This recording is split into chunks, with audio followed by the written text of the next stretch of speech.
બેઠો બેઠો એને પોકાર કરે મેલડી દુનિયા અમીર ને હું એક દુબળો તનકાઈ વિચાર નથી થતો અને જો એ આ મારી કુટી ડોસી સાંભળી ગઈ હોય ને સાહેબ 12 મહિના વીતે ને હે પગમાં પહેરવાના પગરખા ન હોય પણ કેડમાં જો ફોર્ચ્યુનર ની ચાવીઓ નો ટીંગાડે તોય મારી આપા નાણીની મેલડી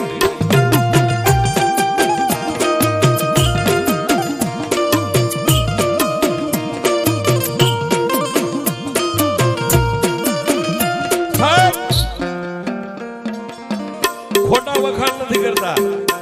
પણ દુનિયામાંથી જ્યારે તમે થાકી જાઓ દુનિયા આખી ફરી વળો છેલ્લે આવજો સાહેબ ક્યારેક આવજો